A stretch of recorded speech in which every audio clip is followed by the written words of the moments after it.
Estamos hoy en el segundo domingo de Pascua, que según la decisión del Papa San Juan Pablo II es el domingo de la misericordia.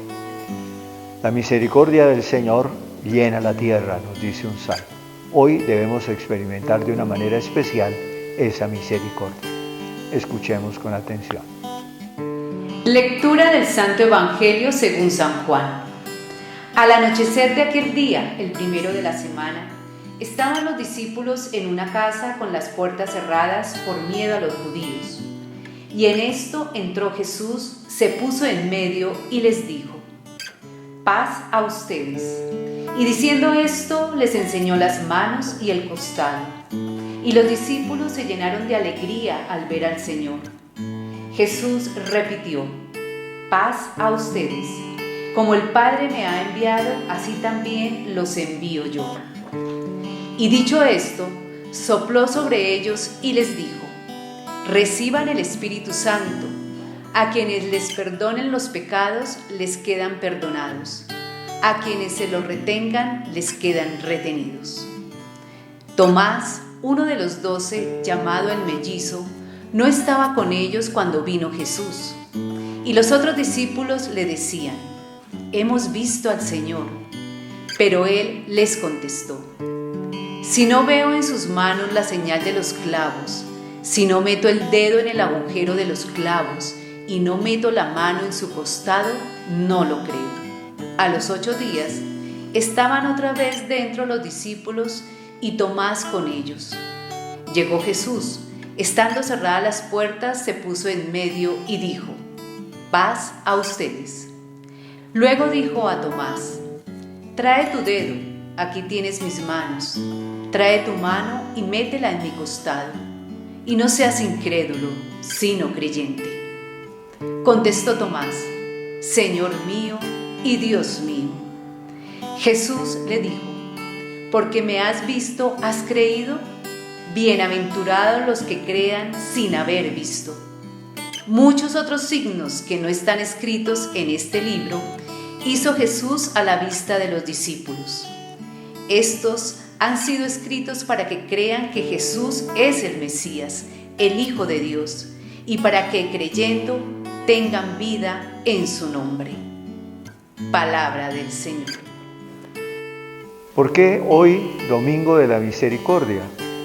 Porque en el relato de la aparición del Señor, primero a los 12 sin Tomás y luego a los 12 con Tomás, nosotros descubrimos cómo la resurrección de Cristo nuestro Señor nos trae el perdón de los pecados y que ese perdón de los pecados se hace accesible a lo largo de toda la historia por medio de la Iglesia.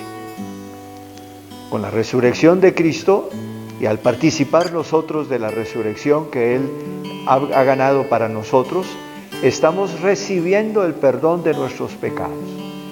Y perdón de los pecados no significa simplemente un acto jurídico, no se nos imputa la falta cometida, no, significa una transformación interior, es el corazón el que cambia, porque el pecado deforma el corazón, el pecado hace que el corazón se vaya por senderos por donde no debe ir, que el pecado hace que el corazón se dañe, se corrompa, se vuelva injusto, violento, lleno de odios, de envidias, de rencores, de peleas, de divisiones, de enfrentamientos. Eso es el pecado. El Señor viene a darnos el perdón de los pecados. Y nosotros recibimos ese perdón de los pecados cada vez que lo buscamos de corazón. Y el Señor ha encargado a la Iglesia ese ministerio de perdonar los pecados. Esa es la inmensa misericordia del Señor. Él se compadece de nosotros, perdona nuestros pecados y confía a la Iglesia ese ministerio de misericordia. En el mundo de hoy hay 2 problemas frente a esto que acabo de afirmar. El primero, no hay conciencia de pecado. La inmensa mayoría de las personas hoy creen que hablar de pecado es hablar de una cosa que ya pasó de moda, que ya no existe. ¿Por qué? Porque piensan que sencillamente el ser humano puede hacer lo que se le ocurra, cuando se le ocurra y cómo se le ocurra, sin tener en cuenta a Dios y a los demás. Y lógicamente el pecado consiste precisamente en eso, en no tener en cuenta a Dios y a los demás. Por eso el pecado es fundamentalmente una falta contra los demás que repercute inmediatamente en nuestra relación con Dios, porque lo que Dios quiere de nosotros es que vivamos en el amor. Entonces lo primero que tenemos nosotros que hacer es recuperar el sentido auténtico de pecado. No caer en una especie de escrúpulos, en que veamos pecado en todas partes y que vivamos angustiados con el pecado. No, sino una sana concepción de lo que significa el pecado y por lo tanto un mirarse a sí mismo también con discernimiento, con claridad. Ver qué hay en nuestro corazón que nos impide verdaderamente vivir en el amor a Dios y a los demás. Y lo segundo es que muchos dicen, bueno, sí, yo le pido perdón directamente al Señor, no tengo por qué pasar a confesar mis pecados a un cura que es más pecador que yo. Indudablemente que el cura es más pecador que cada uno de nosotros. Pero el Señor le ha confiado a la iglesia esa tarea. Ahí hay un sacramento. Es decir, el Señor quiere que nosotros se manifestemos de una manera externa, vayamos a la iglesia y nos declaremos pecadores y pidamos el perdón del Señor de tal manera que la iglesia nos reconcilie y nos restituya a la comunión de la iglesia y de esa manera a la comunión con Dios.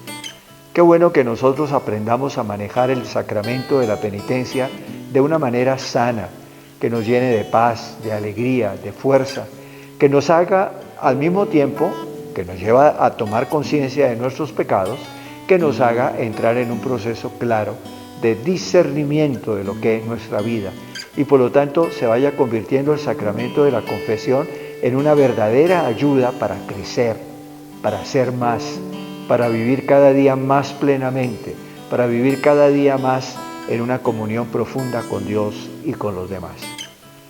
Esto no es fácil, que el Señor nos conceda la gracia por medio de su Espíritu de comprender nosotros lo que significa el perdón de los pecados y cómo ese perdón lo obtenemos a través del sacramento de la penitencia administrado por la Iglesia y en la Iglesia por los sacerdotes. Pidamos al Señor que Él nos conceda esa gracia.